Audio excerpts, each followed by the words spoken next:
தேவன் ஜெபத்தை கேட்கிறவர். ஜெபிக்க வேண்டியவர்களுக்கு ஜெபிக்க மறக்கக்கூடாது. அதே மாதிரி ஜெபிக்க சொல்றதுக்கு தயங்கக்கூடாது.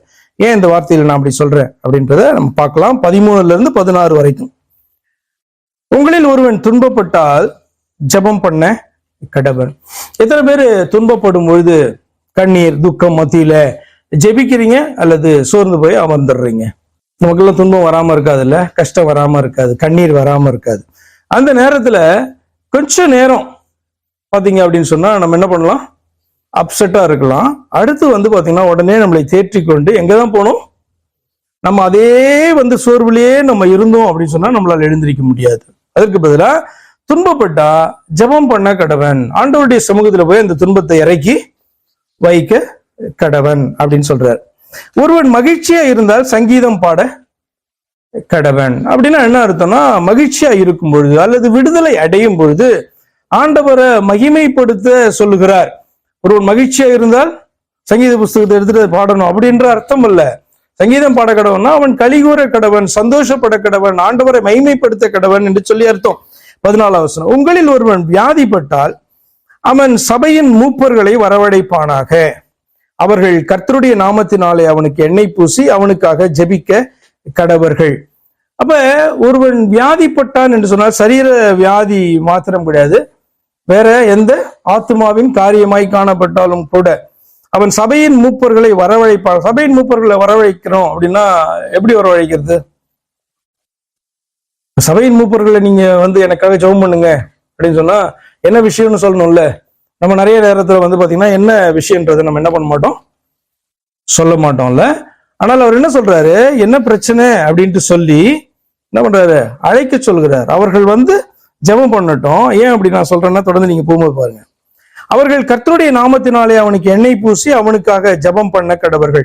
அப்ப ஒருத்தன் ஜெபம் பண்ணுகிறதற்கு அழைக்கிறான், எனக்கு தேவை இது அப்படின்ட்டு அவன் சொல்லுகிறான்.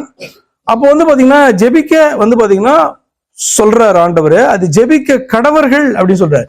அப்ப ஜெபம் பண்ண கேட்கிறதும் பாத்தீங்க அப்படின்னு சொன்னா அவ்வளவு ஈஸியா இருக்காது. ஏன்னா நம்மளை தாழ்த்தி கேட்கணும்ல, நம்மளை தாழ்த்தி கேட்க வேண்டும். அடுத்தது இந்த பிரச்சனை என்று சில பிரச்சனைகளை சொல்ல முடியும், சில பிரச்சனைகளை நம்மளால சொல்ல முடியாது. நம்முடைய அந்த ஈகோ தடுக்கும். ஆனால் ஆண்டவர் சொல்றாரு, நீ சொல்ல வேண்டும், அவர்கள் ஜெபிக்க வேண்டும். இது கடமை. இது யாருக்கு சொல்றாரு? சகோதரர்களுக்கு. 15. அப்பொழுது விசுவாசம் உள்ள ஜெபம் பிணியாளியை ரட்சிக்கும், கர்த்தர் அவனை எழுப்புவார். அவன் பாவம் செய்தவனானால் அது அவனுக்கு மன்னிக்கப்படும். இது பாவத்தினால் அப்படின்னா அந்த காரியம் மன்னிக்கப்படும், அவனை ஆண்டவர் விடுதலையாக்குவார், எழுப்புவார் அப்படி சொல்றார். 16ஆம் வசனம் பாருங்க. நீங்கள் சொஸ்தம் அடையும்படிக்கு உங்கள் குற்றங்களை ஒருவருக்கொருவர் அறிக்கையிட்டு ஒருவருக்காக ஒருவர் ஜெபம் பண்ணுங்கள். நீதிமான் செய்யும் ஊக்கமான வேண்டுதல் மிகவும் பலனுள்ளதா இருக்கிறது. இது ஈஸியா பிராக்டிக்கலா. 16ஆம் வசனம், நீங்கள் சொஸ்தமடையும்படிக்கு சரீர குணமடைவதற்கு அல்லது ஆத்மா குணமடைவதற்கு உங்கள் குற்றங்களை ஒருவருக்கொருவர் அறிக்கையிட்டு ஒருவருக்காக ஒருவர் ஜெபம் பண்ணுங்கள். இது பாசிபிளா? பிராக்டிக்கலா? அவர் ஈஸியான ஒரு காரியத்தை அவர் சொல்லல. இப்ப நம்ம பாத்தீங்கன்னா சில நேரத்துல கசப்பு வரும், சில நேரத்துல பிரச்சனைகள் வரும். அப்ப அந்த நேரத்துல நம்மளை தாழ்த்தி என்ன மன்னிச்சிடுங்க, சாரி அப்படின்னு நம்மளால சொல்ல முடியுமா அப்படின்னு பார்த்தா ரொம்ப கஷ்டம் இல்ல. ரொம்ப நேரம் கவுன்சிலிங் கொடுக்க வேணும், நம்மளே ஆண்டவருடைய சமூகத்துல அழுது இது பண்ணி கர்த்தர் உணர்த்தினா அப்பதான் என்ன பண்ண முடியும், நம்மளால ஓப்பன் பண்ண முடியும். ஏனென்று சொன்னால் நம்முடைய குற்றத்தை, ஒருவருடைய குற்றத்தை அறிக்கை பண்ணி இது பண்ணுங்க, ஜெபம் பண்ணுங்கன்னா என்ன அர்த்தம், என்ன மீனிங் அது? இப்ப எனக்கும் பிரபுக்கும் பிரச்சனைன்னு வச்சுக்கோங்களேன். உங்கள் குற்றங்களை ஒருவருக்கொருவர் அறிக்கையிட்டு அப்படின்னா நானும் இவரும், எனக்கு அவ ஜெபம் பண்ணணும், நான் அவருக்கு ஜெபம் பண்ணணும். அதுக்கு முன்னாடி நான் உங்களுக்கு விரோதமா இந்த குற்றத்தை நான் பண்ணேன், எனக்கு மன்னிச்சிருங்க என்று சொல்லி நான் அறிக்கை பண்ணணும். அவர் எனக்கு விரோதமா ஒரு குற்றம் பண்ணியிருந்தாருன்னா அவர் என்னிடத்துல அதை அறிக்கை பண்ணணும். அப்படின்னா அவர் எனக்கு முன்பாக தன்னை தாழ்த்துகிறார், குற்றவாளி என்று ஒப்புக்கொள்ளுகிறார். நான் அவருக்கு முன்பாக என்னை தாழ்த்தி நான் குற்றவாளி என்று ஒப்புக்கொள்கிறேன். அப்படித்தானே?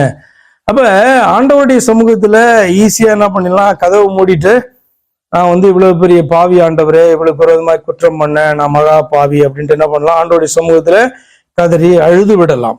ஆனால் ஒரு சகோதரன் சகோதரிக்கு விரோதமான அந்த செய்த குற்றம் நமக்கு தெரிந்தாலும் கூட, உணர்த்தப்பட்டாலும் கூட, அவர்களிடத்திலே போய் நம்மை தாழ்த்தி நாம் அதை அறிக்கை பண்ணுவது என்பது எளிதான ஒரு காரியம் அல்ல. அப்ப இவர் சொல்லுகிற நிருபவத்துல பாத்தீங்கன்னா ஆலோசனைகள் ரொம்ப சாதாரணமா இருக்கிறதை போல காணப்படும். ஆனா அவர் சொல்ற, நீங்க சுத்தமடையும்படி உங்க குற்றங்களை ஒருவருக்கொருவர், உங்களை நீங்க தாழ்த்துங்க, நீங்க அதை அறிக்கை செய்யுங்க, நீங்க குற்றவாளி என்று ஒப்புக்கொள்ளுங்க. நீங்க பாத்தீங்கன்னா ஒப்புக்கொண்டா அவர் ஜெபம் பண்ணுவார். அப்படிதானே? இப்ப என் குற்றத்தை நான் அறிக்கைன்னுட்டா அவர் என்ன பண்ணுவாரு? அவர் ஜெபம் பண்ணணும்னா என்ன பண்ணணும்? அவர் எப்படி எனக்கு ஜெபம் பண்ண முடியும்? அவர் என்ன மன்னிச்சாதான் ஜெபம் பண்ண முடியும்ல. அப்ப பாருங்க, ரெண்டு பேருக்குமே அது ஒரு பெரிய ஒரு சோதனையாக அந்த இடத்துல அமையும். அப்ப இது நீங்க இந்த வசனத்தை பிராக்டிக்கலா நான் அப்ளை பண்ணணும் அப்படின்னு நீங்க விரும்புனீங்கன்னா அது எளிதான காரியம் அல்ல. கர்த்தருடைய வசனத்துக்கு வசனத்தின்படி கீழ்ப்படிவது என்பது எளிதான காரியம் அல்ல. ஆனால் அது மிகுந்த ஆசீர்வாதத்தையும் விடுதலையும் கொண்டு வரும் என்பதற்காக தான் அவர் என்ன பண்றாரு? இந்த காரியங்களை எழுதுகிறார். இல்ல எழுதிட்டு அவர் சொல்றாரு, இதற்கு எக்ஸாம்பிளா நீங்க 17-18 வசனத்தை எடுத்துக்கோங்க அப்படின்றாரு. என்னன்னா, எலியா என்பவன் நம்மை போல பாடுள்ள மனுஷனாயிருந்தும் மழை பெய்யாதபடிக்கு கருத்தாய் ஜெபம் பண்ணினான். அப்பொழுது 3 வருஷம் 6 மாதமும் பூமியின் மேல் மழை பெய்யவில்லை. மறுபடியும் ஜெபம் பண்ணினான். அப்பொழுது வானம் மழையை பொழிந்தது, பூமி தன் பலனை தந்தது. இவர் ஒரு தேவ மனுஷன், புதிய ஏற்பாட்டின் காலத்துல வாழ்ந்ததான ஒரு தேவ மனுஷன்.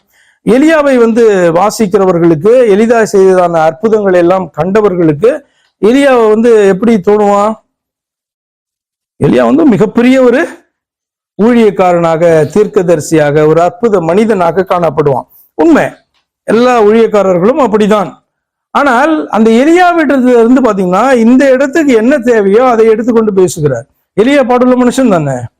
அப்ப எலியா ஒரு சாதாரண மனுஷன் தானே. அவன் தெய்வம் அல்லவே, பரலோகத்திலிருந்து இறங்கினவன் அல்லவே. அவன் ஒரு சாதாரண மனுஷன் தான்.